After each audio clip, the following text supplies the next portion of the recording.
जय हिंद दोस्तों, मैं उपेंद्र कुमार आप सभी का स्वागत करता हूं। आप सभी का अपना चैनल यूके ट्यूटोरियल में। आज हम लोग सीएनटी एक्ट के कुछ धाराओं को समझेंगे और परिभाषाओं को मुख्य रूप से। यहां पर अगर देखें दोस्तों तो सीएनटी एक्ट के टोटल जो है 271 धारा में बांटा गया है। लेकिन यहाँ पर देखें दोस्तों तो 271 धारा को याद करना बड़ा टफ होगा।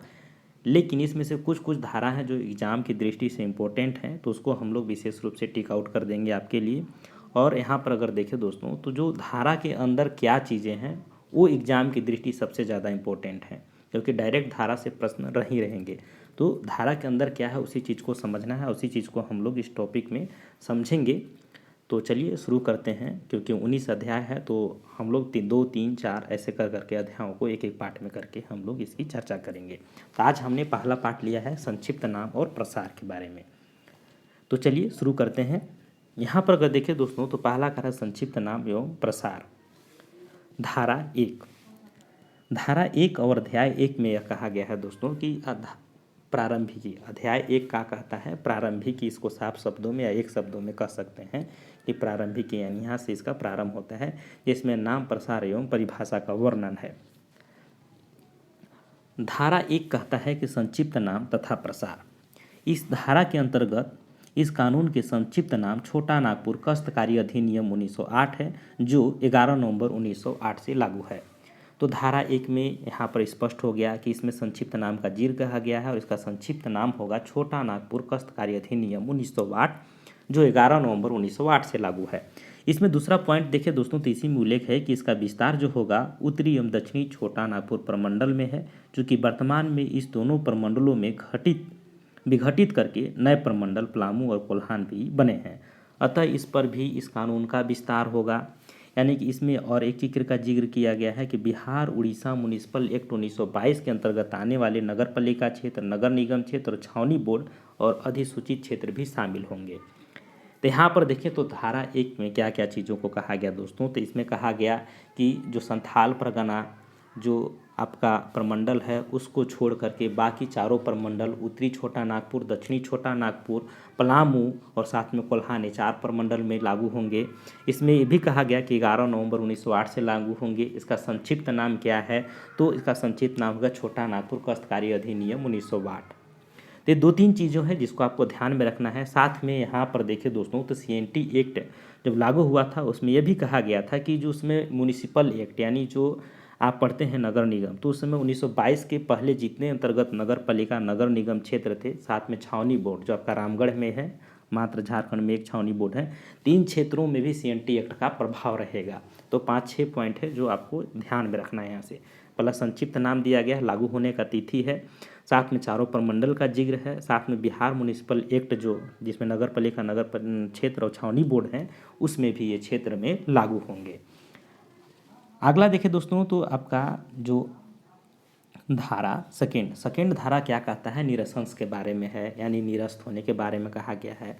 इसमें कहा गया है कि इस धारा के अनुसार सीएनटी एक्ट लागू होने के साथ ही अनुसूची क में शामिल अधिनियमों और अधिसूचनाओं एवं अनुसूची ख में शामिल अधिनियमों एवं अधिसूचनाओं जो धनबाद जिले तथा सिंहभूम जिले में पटम्बा, याद रखिएगा क्षेत्र, ईचागढ़ और चांडिल, जिन थानाओं में लागू के सभी निरस्त हो जाएंगे। यानी ये जो 3 क्षेत्र दिए पटम्बा, ईचागढ़ और चांडिल के थानाओं को छोड़ करके बाकी सभी निरस्त हो जाएंगे। यानी कि इस क्षेत्र में देखें तो जो अनुसूची क और अनुसूची ख में जो कानून है वो सभी निरस्त माने जाएंगे। यहाँ पर निरस्त माने जाएंगे दोस्तों। यहाँ पर देखिए तो इस क्षेत्र में जो जो क्षेत्र में शामिल था, तो अनुसूची क में क्या है और ख में क्या है उसको भी थोड़ा समझ लेते हैं। छोटा नागपुर भूस्वामी एवं अभिधारी प्रक्रिया अधिनियम 1979 ये आपके निरस्त माने जाएंगे जो अनुसूची क में था। छोटा नागपुर सारांशीकरण अधिनियम 1897, छोटा नागपुर अभिधुति संशोधन अधिनियम 1903, इसके बाद छोटा नागपुर अभिधुति संशोधन अधिनियम 1905 और बंगाल लगान परिनिर्धारण अधिनियम 1879। ये सभी जो है अनुसूची क में है और ये सभी को निरस्त माना जाएगा। इसके अलावा क्या कहा गया दोस्तों, तो बंगाल लगान अधिनियम 1859, बंगाल लगान अधिनियम 1862 और बंगाल लगान अधिनियम 1867। ये सभी जो होंगे इसको भी निरसंस माना जाएगा। यानी यहाँ पर देखिए तो अनुसूची ख और क और ख दोनों की चीज़ें भी जो पहले से कानून थे अब सेंट एक्ट लागू होने के साथ ही ये निरसंस हो जाएंगे, यानी कि रद्द हो जाएंगे। इस चीज़ों को यहाँ पर जिक्र किया गया है।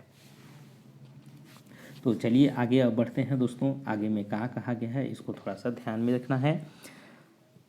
अगला कहता है दोस्तों परिभाषा, जो सबसे ज़्यादा क्वेश्चन यहीं से रहेगा और यहीं से आपको प्रश्न में जो है फंसाने का प्रयास होगा। तो इसको फंसना नहीं है, थोड़ा सा इसको परिभाषा को पढ़ने के लिए एक चीज़ को मैं बता दे रहा हूँ दोस्तों। इसको लंबा टाइम से पढ़िएगा, थोड़ा गहरे दिमाग से पढ़िएगा, मतलब थोड़ा सा लॉन्ग टाइम ले करके, तो उसको समझ में आ जाएगा कि परिभाषा में कह क्या रहा है। चलिए हम लोग परिभाषा को अब समझते हैं। परिभाषा में कहता है कि इस धारा में सीएनटी एक्ट में प्रयुक्त होने वाले प्रमुख शब्दों की परिभाषा किया गया है। यानी जितने भी सीएनटी एक्ट में शब्द में आएंगे उसके बीच बीच में इन शब्दों को समझने के लिए इसको पहले परिभाषित कर दिया गया है। पहला कहा गया दोस्तों कृषि वर्ष, यानी किसी स्थानीय क्षेत्र में कृषि कार्य के लिए जो वर्ष प्रचलित हो वही मान्य होंगे, या 1 अप्रैल से 31 मार्च तक सामान्य कृषि वर्ष मान्य होंगे, या कृषि वर्ष का निर्धारण सरकार कर सकती है। तो इसमें 3 पॉइंट है। कृषि वर्ष का मतलब यह हुआ दोस्तों कि कोई भी स्थानीय क्षेत्र, मान लीजिए कि बांग्ला में बांग्ला कृषि वर्ष चलता है, झारखंड में झारखंड कृषि वर्ष चलेगा, छोटा नागपुर मान लो छोटा नागपुर कृषि वर्ष चलेगा, एक एग्जाम्पल के रूप में। तो यहाँ पर देखिए तो यहाँ कहा गया कि जो भी स्थानीय क्षेत्र में, यानी आदिवासी क्षेत्र मान लीजिए कृषि वर्ष मान लीजिए कि जून से स्टार्ट होता है, मई तो खत्म हो जाता है, तो इस तरह से बोल रहा है कि जो भी स्थानीय क्षेत्र में कृषि कार्य के लिए जो वर्ष प्रचलित हो वही मान्य होगा। दूसरा कह रहा है कि अगर जो नॉर्मल सामान्य वर्ष कृषि वर्ष अगर कोई स्थानीय क्षेत्र में मान्य है, यानी कि वहाँ के लोगों के क्षेत्र में, तो वो चीज़ अगर मान लीजिए कि नहीं है, यानी जैसे प्रचलन में आमतौर पर माना जाता है 31 मार्च तक, यानी कि 1 अप्रैल से शुरू होकर के 31 मार्च तक। और तीसरा कहता है कृषि वर्ष का निर्धारण सरकार कर सकती है। 3 चीज़ें, स्थानीय क्षेत्र में प्रचलित कृषि का वर्ष, साथ में अगर नॉर्मल रूप में देखा जाए सामान्य कृषि वर्ष 1 अप्रैल से 31 मार्च तक, और तीसरा पॉइंट यह कहता है दोस्तों कि कृषि का निर्धारण जो है वो सरकार कर सकती है, कृषि वर्ष का निर्धारण।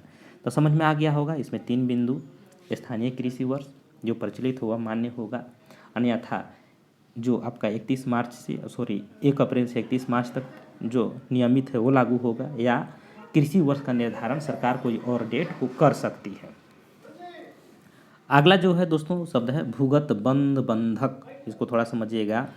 भूगत बंध बंधक यानी किसी को बंधक के रूप में रखना, इसको यही शब्द तो मतलब तात्पर्य होता है भूगत बंध बंधक, यानी भूमि को बंद करके बंधक के रूप में रख देना, जिसको वर्तमान रूप से हम लोग कह सकते हैं रेहन। समझते होंगे, गांव देहात में रेहन हम लोग कह सकते हैं।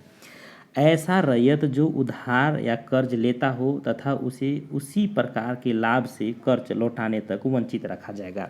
यानी इसको साफ समझिए में समझा जाएगा दोस्तों। ऐसा रैयत यानी ऐसा किसान जो अपना उधार लिया हो, एग्जाम्पल के तौर पर समझिएगा कि हमारे पास 1 एकड़ का ज़मीन था, उसको हमने किसी व्यक्ति को दे दिया कि आप हमको पैसे की ज़रूरत है, अभी फ़िलहाल में हमको 2000 रुपया दीजिए और बदले में आप भूमि का हमारा उपयोग कीजिए, और जब तक हम 2000 रुपया आपको नहीं दे देते तब तक आप भूमि का उपयोग करते रहिए। यानी कि उस भूमि से हमारा लाभ जो होता था दोस्तों, खेती करके चाहे उसमें ईंटा गढ़ के चाहे कुछ चीज़ें करके, तो उससे हमारा लाभ को क्या हो जाएगा दोस्तों, ख़त्म हो जाएगा। तो यही चीज़ यहाँ का भूगत बंध बंधक मतलब कि ऐसे रहे जो उधार या कर्ज लिया हो तथा उसे उसी प्रकार के लाभ है कर्ज लौटाने तक वंचित कर दिया जाएगा।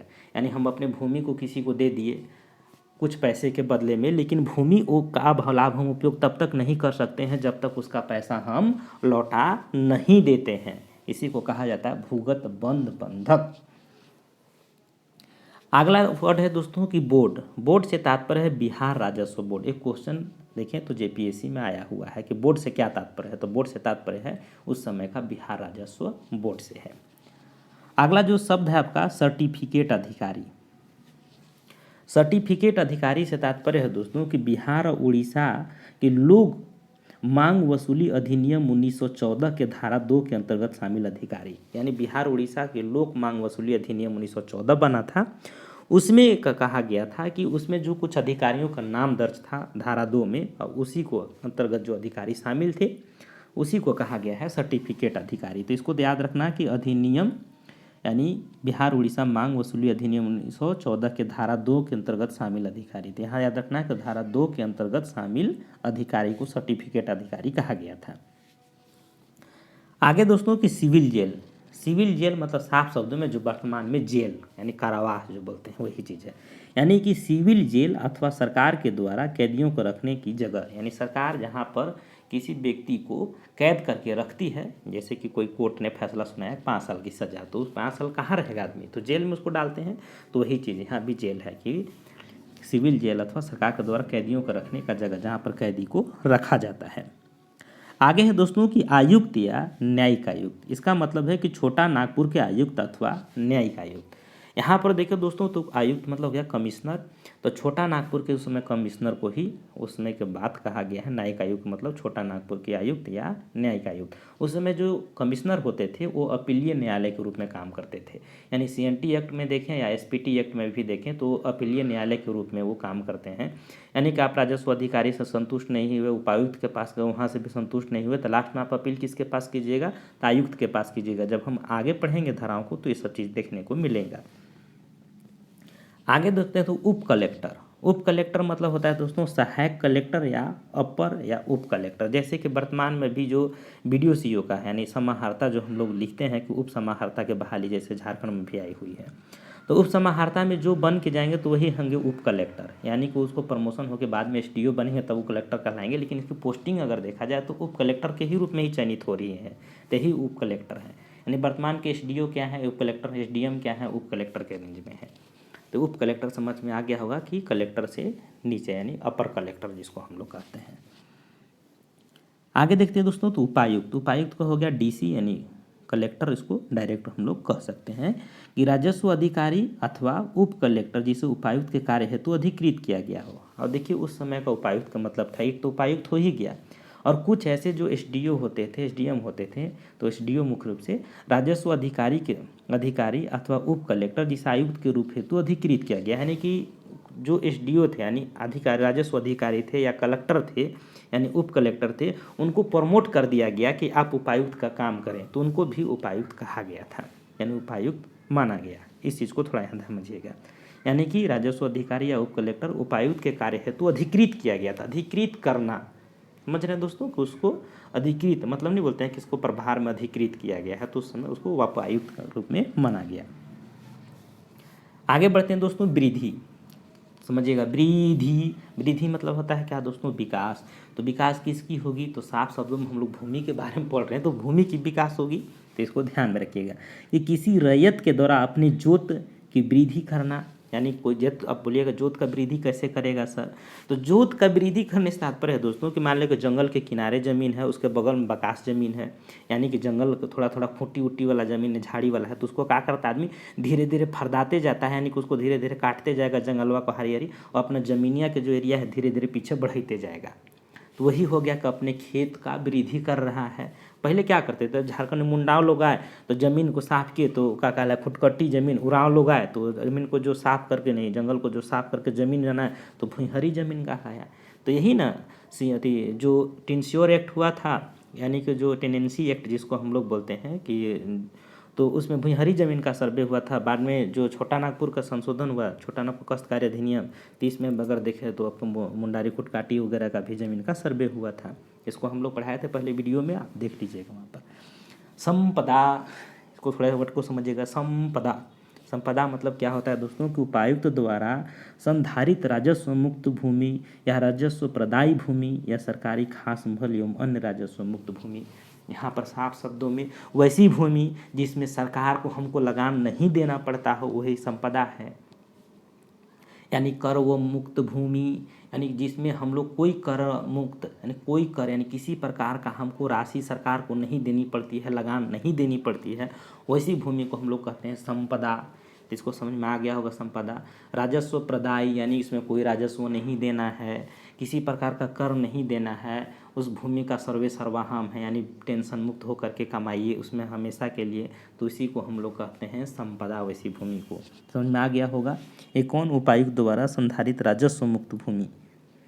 यानी ये किस कौन देगा दोस्तों, तो उपायुक्त द्वारा चिन्हित किया जाता है कि भूमि है, इसमें कर मुक्त रहेगा, यानी इसमें कोई भी प्रकार का कर नहीं लगाया जाएगा, तो हो जाएगा आपका, उसको संपदा कहते हैं। आगे देखते हैं वन उपज। वनों से प्राप्त होने वाले वन उत्पाद को ही वन उपज कहते हैं। अब वन उपज किसी लड़कों को समझ में नहीं आता होगा, जो शहर वाले होंगे, देहात वाले सब समझते हैं। वन उपज से क्या क्या मिलता है दोस्तों, तो लकड़ी मिलेगा, सखुआ यानी सरई जो होता है, सरई जो हमारे झारखंड की बोलना चाहिए राजकीय वृक्ष है, साल वृक्ष जिसको बोलते हैं हम लोग। तो यहाँ पर देखें तो उसका बीज जो होता है उसको लोग खाते भी हैं, उससे तेल भी निकालते हैं। महुआ जो हो गया, जिसको फर होता है डोरी, उससे भी क्या कहेंगे, तो बीज निकालते हैं और बीज से तेल निकालते हैं। तो ये सब जो हो गया वन उत्पाद, महुआ, तेंदू पाता, महुआ का फूल, सरई के फूल, इसके बाद होता है आपका पलाश का जो लाह होता है। तो ये सब क्या है, ये जो बैर का लाह हो गया, तो ये सब लाह वगैरह जो हो गया, पत्ती वगैरह हो गया, ये सब क्या है, वन उपज है, यानी वनों से प्राप्त होता है। इसको घर में आप नहीं पैदा कर सकते हैं। आगे बढ़ते हैं दोस्तों, जोत। रैयत के द्वारा भूमि या भूमिखंड, रैयत के द्वारा अगर कोई भूमि धारण किया हुआ, यानी किसान कोई भूमि को धारण किया हुआ है और उस भूमि को यानी जो धारण किया हुआ भूमि भी या भूमि का कोई भाग भी क्या कहलाएगा, जोत कहलाएगा। सिंपल सी बात है, भूमि या भूमि का कोई भाग जो रैयत के पास है वो क्या कहलाएगा, जोत कहलाएगा। क्योंकि रैयत तो जोते भूमि को रखता है, इसीलिए इसको रैयत से यहाँ पर डिनोट किया गया है कि रैयत के द्वारा धारित भूमि या भूमि का भूखंड क्या कहलाएगा, जोत कहलाएगा। रैयत या काश्तकार मतलब साफ साफ शब्दों में किसान सोचो वर्तमान के, इसलिए इसको थोड़ा सा आप ध्यान में रखिएगा। आगे बढ़ते हैं, कोर कर, थोड़ा समझिएगा एकदम साफ शब्द, कोर कर यानी कोर कर क्या होता है, कोड़ना समझते हैं ना, जो ज़मीन को हम लोग कोड़ते हैं, पहले गैंता से फिर कुदारी से। तो पहले ज़माने में गैंते कुदारी चलता था, जो आज जीएसपी यूज होता है। कोड़कर हो गया दोस्तों को वह भूमिखंड जिसे मुख्यतः धान की खेती के लिए कोड़कर चौरस बनाया गया हो। जैसे गांव देहात में जो भूमि होता है दोस्तों, ये ऊंचा नीचा होता है, खाबड़ भूमि होता है, जैसे बोलते हैं कि टाड़ टिकुड़ हो कर में पैदा ना हो। तो उस भूमि को जो है, जो रैयत हुआ किसान होगा, वो क्या करो, भूमि को कोड़ कोड़ के, मतलब उसको गैंता से कोड़ कोड़ के और उस भूमि को प्लेन कर दिया, जो आज जीएसपी से हम लोग प्लेन करवाते हैं। तो उस समय गैंता है कुदारी होता है, तो उसको भूमि को कोड़ के प्लेन कर दिया, यानी कि उसको चौरस कर दिया। चौरस मतलब चावल उत्पादन योग्य, यानी धान उत्पादन योग्य। तो उसी भूमि को कोड़ कर कहा गया, यानी जो भूमि को ऊंचा टीला भूमि को, टाड़ टिकुड़ भूमि को कोड़ करके चौरस बना दिया गया, उसी को कहते हैं कोड़कर। इसलिए इसका नाम भी दे दिया कोड़कर, यानी कोड़ के बेचारा प्लेन किया है। इसमें अब तुम यहाँ पर इसको कोड़कर भूमि में लगान की दर भी बहुत कम होता है, एकदम बहुत कम। जब आगे पढ़ेंगे तो यहाँ पर इसको भी बताएंगे कि 5 साल के बाद लगान का दर निर्धारण होगा। 5 साल तक आप भूमि में आराम से खेती करते रहिए अगर कोड़कर भूमि है तो। आगे बढ़ते हैं दोस्तों कि भूस्वामी, जिसकी अधीन रैयत या काश्तकार भूमि प्राप्त करता हो तथा लगान चुकाता हो। भूमि स्वामी, ऐसी नामे से स्पष्ट है, भूस्वामी यानी भूमि का मालिक, जिसकी अधीन जो होगा, कौन होगा, तो रैयत होगा, किसान होगा, या काश्तकार यानी किसाने होगा, भूमि प्राप्त करता हो तथा लगान चुकाता हो। यानी पहले जो भूस्वामी होते थे दोस्तों, इनका 500 एकड़ 600 एकड़ 5000 एकड़, ऐसे जैसे अभी भी बिहार में कहो है भूस्वामी लोग, जिसके पास जमीन देखो 5-5 हज़ार एकड़ 2-2 हज़ार एकड़ है। जैसे कि नाम सुने होंगे कि पप्पू यादव जी हैं, 5000 एकड़ ज़मीन है, तो सब क्या है, भूस्वामी है। तो इसके अधीन जो रैयत होंगे, तो 5000 एकड़ में खेती कर लेगा, नहीं करेगा तो क्या कर, किसान 5 एकड़ ले तू कमो, 5 एकड़ तू कमो ले, 10 एकड़ तू कमा ले। लेकिन कमा रहा है, उसके बदले में हमको क्या देगा, तो कहेगा कि जितना कमेबे उकर में से कुछ भाग, यानी कोई कहेगा 10%, 20%, आजकल 50% चल रहा है, आजकल 33% चल रहा है, यानी 33% भी चल रहा है। तो यहाँ पर देखें, यानी कि 1/3 या आधा भाग उसको लगान के रूप में देना होता है, कि यानी कि ठीक है तुम कमाओ, लेकिन इसमें से जो पैदा होगा कुछ उसको हमें दे देना है। तो भूस्वामी इसे कहेंगे, जो रैयत है किसान जो उसके अंदर रह करके भूमि का उपयोग करते हैं, लेकिन उसके बदले में वो लगान देते हैं। आगे बढ़ते हैं, जंगल संपत्ति। जंगल संपत्ति भी बताया दोस्तों, जंगल उपाधि भी जंगल संपत्ति है, नहीं जंगल से प्राप्त वन उत्पाद या खड़ी फसल। इन जंगल से हम लोग जो उत्पादन प्राप्त करते हैं, जैसे बताया महुआ, फल की जो होता है, आम के वृक्ष हो गया, ये सब जो जंगल से हम लोग प्राप्त करते हैं, जैसे तेंदूपाता हो गया आपका, सरई के पेड़ हो गया, सरई के फूल, प्लास, लकड़ी वगैरह जो होते हैं, ये जंगल उत्पाद होते हैं, जंगल संपत्ति है। प्लस में खड़ी फसल, जो खड़ी फसल जो होती है वो भी क्या है, जंगल संपत्ति में आएगी। चलिए आगे बढ़ते हैं दोस्तों। आगे हम लोग देखते हैं तो मुंडारी, खुट, कट्टीदारी, कश्तकारी। मुंडारी खुट कट्टीदारी, जो मुंडाओं ने भूमि जमीन को साफ करके यानी जंगल को साफ करके जो ज़मीन बनाया था उसे कहा गया खुट कट्टीदारी। और वहाँ पर देखिए कष्टकारी, उस पर खेती करना है। यानी कि यहाँ पर साफ शब्दों में इसका अर्थ हो गया दोस्तों कि मुंडारी खुट कट्टीदारी का हित, यानी जो मुंडा भूमि की खुट कट्टी यानी भूमि को जंगल को साफ करके भूमि बनाने खुट कट्टी हो गया, और उसका जो हित होगा यानी वही हो गया मुंडारी खुट कट्टीदारी का हित। यानी हित मतलब होता है दोस्तों अपना निजी। आगे बढ़ते हैं। भुगतान करना, भुगतान करना, क्या भुगतान करेगा भाई? यहाँ पर तो लगान ही भुगतान करेगा, क्योंकि हम लोग ज़मीन से रिलेटेड पढ़ रहे हैं, तो यहाँ पर हो जाएगा कि लगान का भुगतान करना। आगे बढ़ते हैं दोस्तों। स्थायी भूधुत्ती, थोड़ा सा स्थायी समझिएगा, इसको ध्यान से पढ़िएगा। स्थायी मतलब हमेशा के लिए, भूधुत्ती यानी भूमि धारण करने वाला, इसमें कहा गया स्थायी भूधुत्ती का हित। स्थायी भूधुत्ती किसे कहेंगे दोस्तों? जैसे कि हम हैं रैयत यानी किसान हैं, हमारे पास भूधुत्ती यानी कि हम भूमि का अभी फिलहाल में मालिक हैं, समझिए ही। लेकिन इसका जो उत्तराधिकारी होगा, जो हमारा उत्तराधिकारी कौन होगा? यानी स्थायी भूधुत्ती हमारा पुत्र होगा। तो वही चीज़ है कि स्थायी भूधुत्ती उसे हो यानी वंशानुगत भूधुत्ती, यानी कि मेरे मरने के बाद मेरा पुत्र, उसके मरने के बाद उसका पुत्र। तो जो भूमि का हस्तांतरित हो रहा है, देख रहे हैं, तो यही स्थायी भूधुत्ती है। यानी कि इसमें कोई बदलाव नहीं है कि मेरा हुआ, मेरा बाद मेरा पुत्र होगा, उसके बाद उसका पुत्र होगा, यही हो गया स्थायी भूधुत्ती। यानी स्थायी है, इसमें कोई परिवर्तन नहीं होगा। आगे है दोस्तों वीवीआई क्वेश्चन ये भी आता है, स्थावर शर्त। स्थावर शर्त लगान के अलावे अन्य शर्त नहीं, जैसे कि लगान निर्धारण कर दिए कि आपको 5 एकड़ ज़मीन दिए हैं, बदले में आप इसमें से 50 बोरी हो रहा है तो हम घर 25 बोरी पहुंचा दीजिएगा, ये हो गया दोस्तों लगान। लेकिन इसमें साथ में अन्य शर्तें लगा दिया गया कि पानी के उपयोग जो होगा वो हम तालाब से करने देंगे, लेकिन हम एक ही फसल में करने देंगे, सिर्फ रबी फसल में, ये भी कह देगा। यानी स्थावर शर्त हो गया। साथ में भी कह गया कि इस भूमि पर जो है तुम ज़्यादा खाद का प्रयोग मत करना, हमारा खाद ज़्यादा प्रयोग करने से हमारा भूमि जो उपजाऊ कम हो जाएगी। तो इसमें कहते कंपोजिट यानी गाय गोबर का खाद प्रयोग करना, तो स्थावर शर्त हो गया। यानी कि जो लगान के अलावा, लगान तो ही गया 25 बोरा हमको दे देना, इसके अलावा अन्य शर्त उसको थोप दे रहे हैं कि हम पानी का उपयोग एक ही बार देने देंगे, इसमें तुम खाद का प्रयोग कम करना, जैविक खाद का प्रयोग ज़्यादा करना। तो ये सब हो गया स्थावर शर्त हो गया।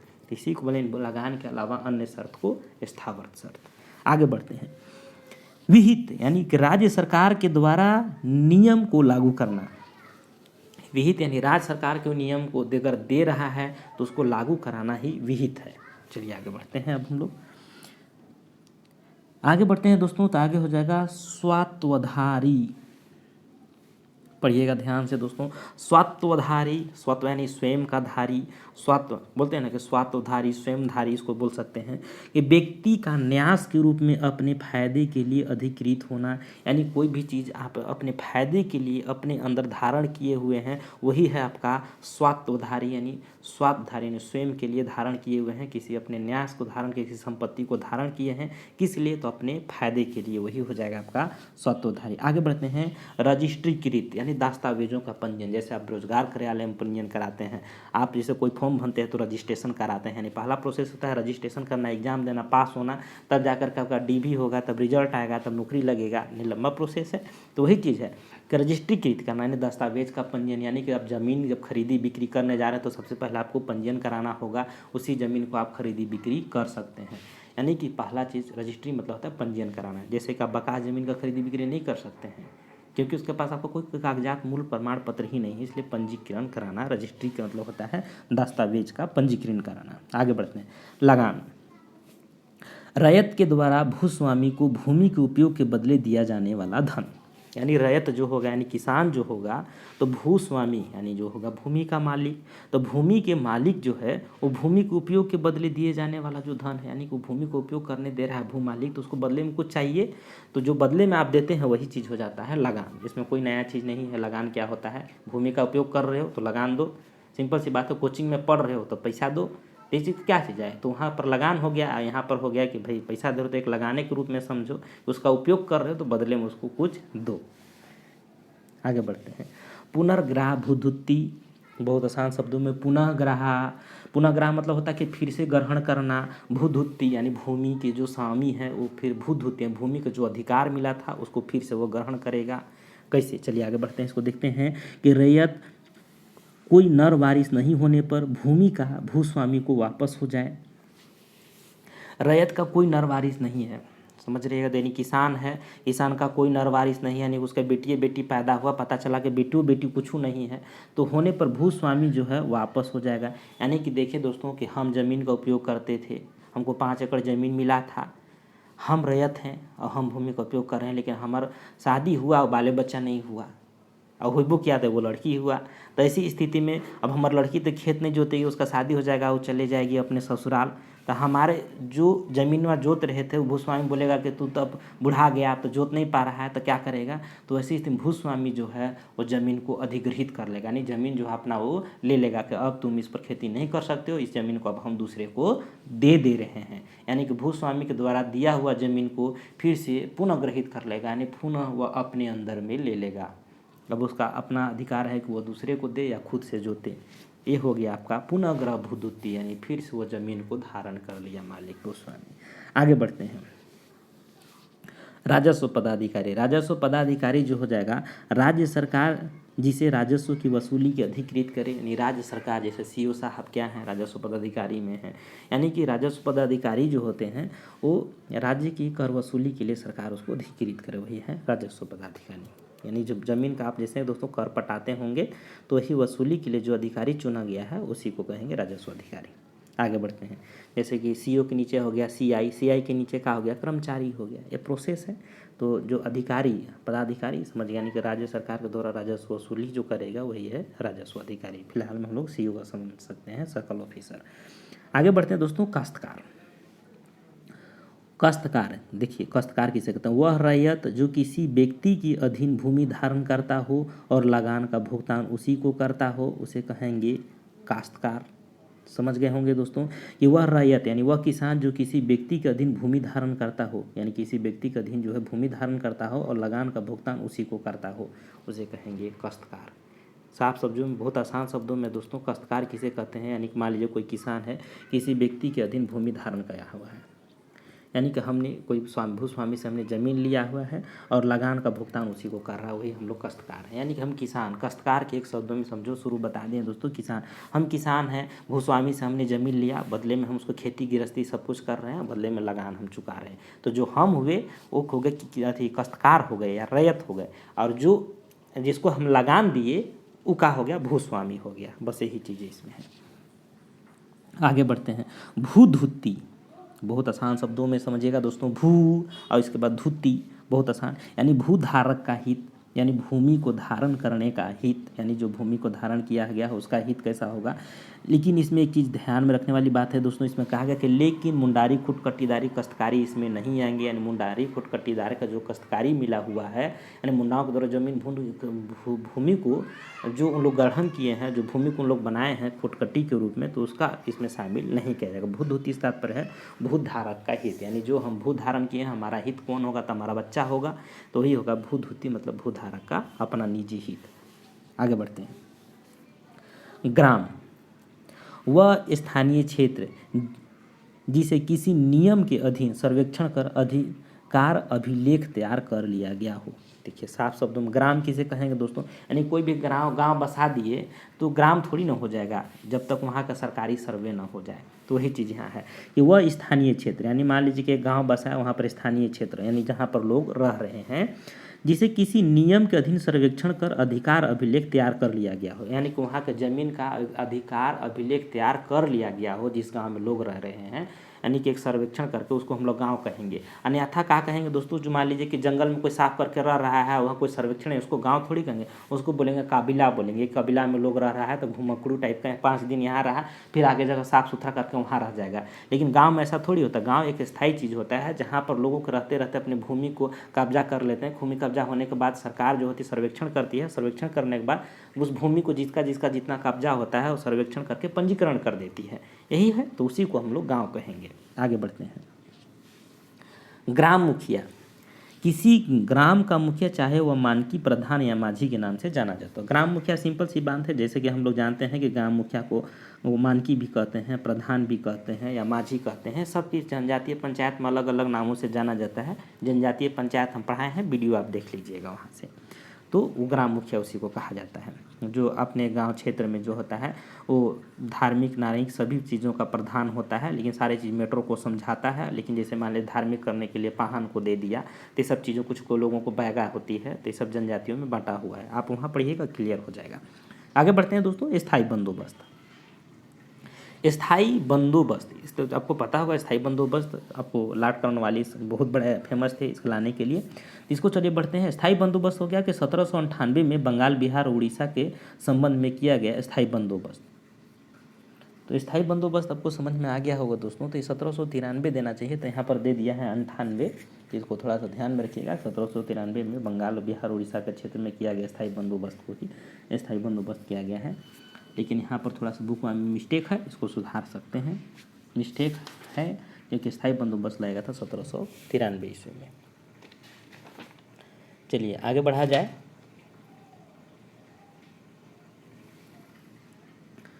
काश्तकारों का वर्ग।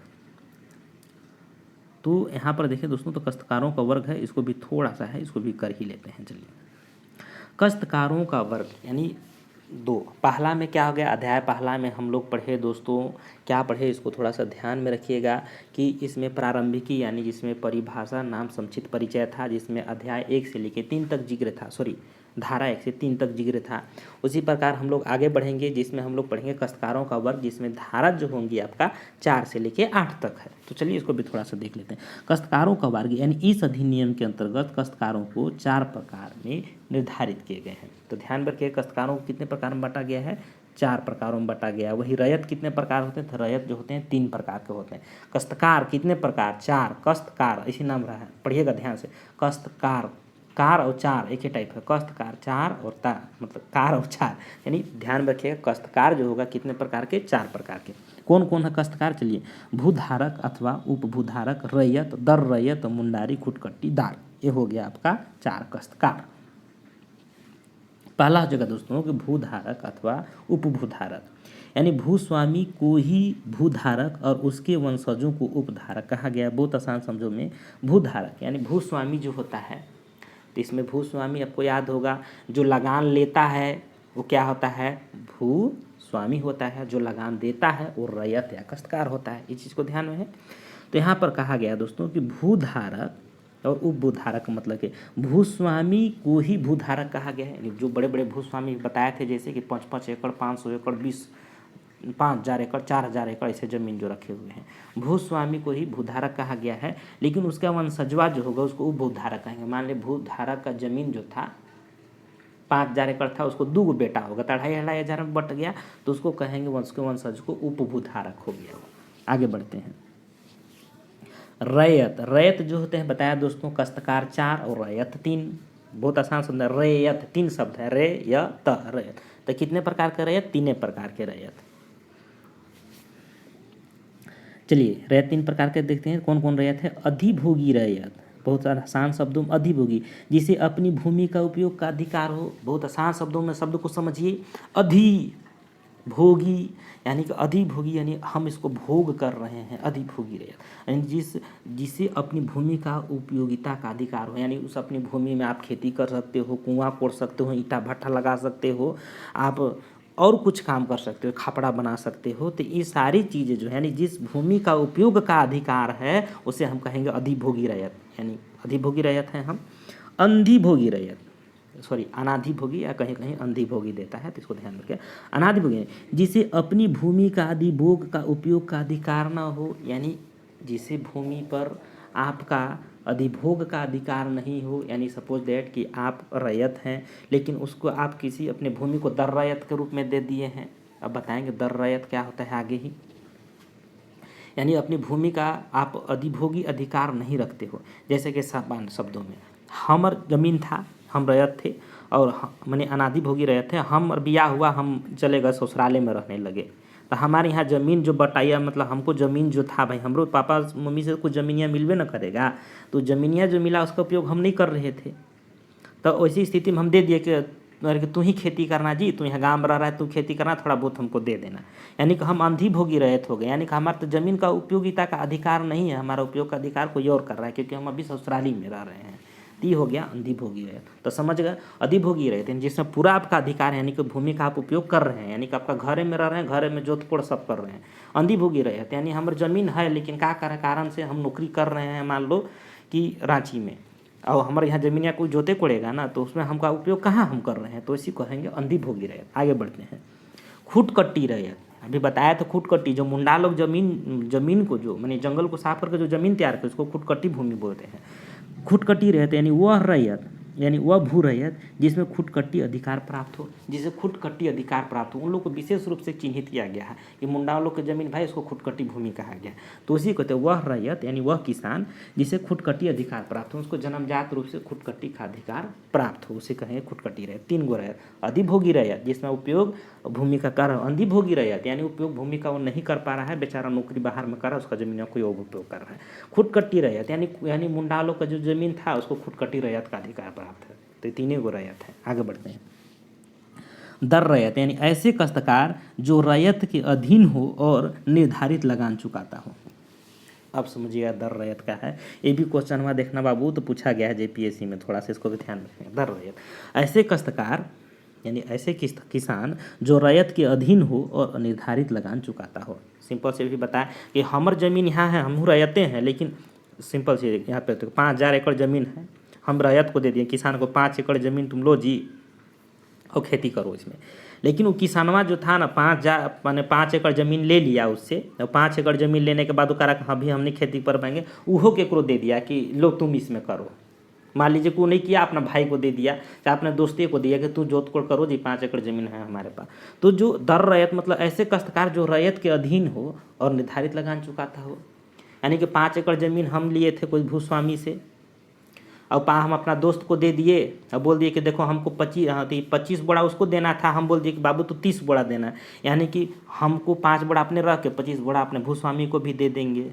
समझ में आ गया होगा दोस्तों कि दर रैयत उसे कहते हैं जो रैयत भी अपने अंदर रैयत रख ले, यानी कि हम तो मतलब भूस्वामी से ज़मीन हमको 5 एकड़ मिला था और हम उसका उपयोग नहीं कर रहे हैं, उसको हम दे दिए कि ले बाबू तू कर एकरा उपयोग, और ओकरा से बोल दिए कि हमको तुम बदले में 25 बोरा धान मतलब 30 बोरा धान देना। तो समझ गए होंगे कि 5 बोरा बिना बैठल कमा ले रहा है, वही चीज़ वह है। यानी साफ शब्दों में दर रैयत का मतलब है कि रैयत के अंदर और रैयत, यानी रैयत जो था वो उपयोग कर नहीं कर रहा है, किसी और को दे दिया, उसी को कहेंगे दर रैयत। नहीं, जो रैयत के अधीन हो और निर्धारित लगान का चुकाता है, यानी हमारे अंदर हम रैयत हैं और हमारे अंदर मतलब हम भूमि का उपयोग नहीं कर दूसरे को दे दिए और बोल रहे हैं कि यानी हम भी रैयत रख लिए, उसको कहना चाहिए कि हम रैयत के रूप में तुम्हें रखे हैं, तुम कमा कर लगान अब हमको देना, और हम अपना भूस्वामी से समझेंगे। चलिए आगे बढ़ते हैं। तो काश्तकार में चौथा काश्तकार आ गया दोस्तों कि मुंडारी खुटकट्टीदार, इसको बार बार बताए हैं, अभी चलिए इसमें भी देख लेते हैं कि जो मुंडाओं के द्वारा जंगल को साफ करके कृषि योग्य भूमि बनाया गया हो उसे मुंडारी खुटकट्टीदार कहते हैं। यही चीज़ है जो मुंडा के द्वारा, सबसे मुंडा लोग जो आए, जो मुंडाओं का आने का जो कहानी प्रचलन है कि दक्षिण क्षेत्र से आए, कोई कहता है तिब्बत क्षेत्र से आए, उसको पढ़ाए हैं, देख लीजिएगा वहाँ से। तो उसमें कहा गया कि जब मुंडा लोग आए तो जंगल के यहाँ साफ करने लगे, और जंगल का साफ करने के लिए धीरे धीरे कृषि योग्य भूमि बनाया, बाद में यहाँ प्रशासन व्यवस्था स्थापित की रीता मुंडा के द्वारा। तो ये सब चीज़ों को पढ़ेंगे उसमें। तो जो मुंडाओं के द्वारा भूमि तैयार किया गया उसी भूमि को कहा गया खुटकट्टीदारी मुंडारी भूमि। आगे देखिए दोस्तों, तो आगा है आपका भूधारक का अर्थ क्या होता है, इसको थोड़ा सा। भूधारक का अर्थ होता है वह व्यक्ति जिसने अपनी या दूसरे की भूमि खेती कार्य हेतु धारण किया हो। भूधारक का साफ शब्दों में अर्थ है दोस्तों कि वह व्यक्ति होगा, यानी कि वह व्यक्ति जिसने अपने या दूसरे की भूमि खेती कार्य के लिए धारण किया हो, यानी कि भूस्वामी से भी धारण किया हो, दूसरे व्यक्ति से भी धारण किया हो, और जो अपना जमीनवा जो मिला था घरे से बटैया में, मतलब बोलना चाहिए कि 4 भाग में बट गया, मान लो कि कोई 4 गो पुत्र है, 5 गो पुत्र है, तो सबका हिस्सा मिलता है।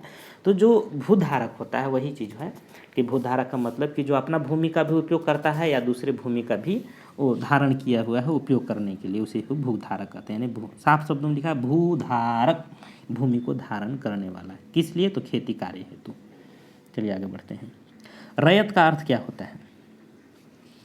वह व्यक्ति जिसने खेती करने या कराने के लिए भूमि लिया है, वह व्यक्ति जिसने खेती करने या कराने के लिए भूमि लिया है। रैयत का अर्थ एक ही चीज़ है, जैसे वह भूमि व्यक्ति है जिसने खेती करने के लिए, यानी हमने कोई भूमि को लिया है किस लिए दोस्तों, तो खेती करने के लिए या कराने के लिए। तो हम खेती अगर करवाते हैं तो जो व्यक्ति हमारे यहाँ खेती करेगा उसको कहेंगे दर रैयत। इस चीज़ को ध्यान में रखिएगा। आगे बढ़ते हैं। खुटकटी अधिकार युक्त रैयत का अर्थ है, यानी खुटकटी अधिकार युक्त रैयत का अर्थ है कि वह व्यक्ति जिसे मुंडाओं की खुट परंपरा से भूमि के अधिभोग का अधिकार ग्रहण किया हो। देखिए समझ में आ गया दोस्तों कि जो मुंडा लोग जमीन को बनाए थे, खुटकटी जमीन जिसको कहते हैं, लेकिन उसमें परंपरागत रूप से चली आ रही कि हमारा पुत्र को खुटकटी अधिकार प्राप्त हुआ, उसके पुत्र को प्राप्त हुआ, फिर उसके पुत्र को प्राप्त हुआ, यानी भूमि के अधिभोग का अधिकार जो ग्रहण किया हुआ है, चला आ रहा है, वही है खुटकटी अधिकार युक्त रैयत। आगे बढ़ते हैं दोस्तों। मुंडारी खुटकटीदार का अर्थ, मुंडारी खुटकटीदार का अर्थ हो गया दोस्तों को मुंडारी खुटकटीदार का अर्थ है कि वह मुंडारी जिसमें खुटकटीदारी भूमि में जोत का अधिकार अर्जित किया हो, जिसने जोत का अधिकार अर्जित किया हो, जिसको परंपरा से नहीं मिला हो, बाद में देखें तो मुंडाओं के द्वारा जिसने खुटकटी भूमि में जोत का अधिकार जो है अर्जित किया हो। यानी कि देखें तो मुंडा लोग जो थे, वर्तमान में भी ज़मीन को फैलाने की प्रक्रिया चल ही रही जंगल को काटने की, तो उसमें दौरान जो है जो ज़मीन को साफ करके बाद में जब से सर्वे होता है तो बकास ज़मीन का पंजीकरण हो जाता है, तो मुंडाओं के द्वारा जो ज़मीन उसे मिल गया, यानी कि बाद में अधिकार अर्जित कर लिया है, तो उसे कहा गया मुंडारी खुटकटीदारी का अर्थ यही चीज़ है। आगे बढ़ते हैं दोस्तों। तो आगे हम लोग देखेंगे अध्याय जो है आपका 3 भूधारक। तो भूधारक जो होगा, जो आपका धारा 9 से शुरू होगा और जाएगा आपका धारा 14 तक। तो यहाँ पर देखें तो 9 से 15 तक, 14 नहीं दोस्तों 15 तक, तो उसमें हम लोग भूधारक के बारे में पढ़ेंगे, यानी भूमि को धारण करने वाले व्यक्तियों के बारे में। इतना ही, चलिए बहुत लंबा हो जाएगा। मिलते हैं अगले वीडियो में, तब तक के लिए जय हिंद, जोहार झारखंड।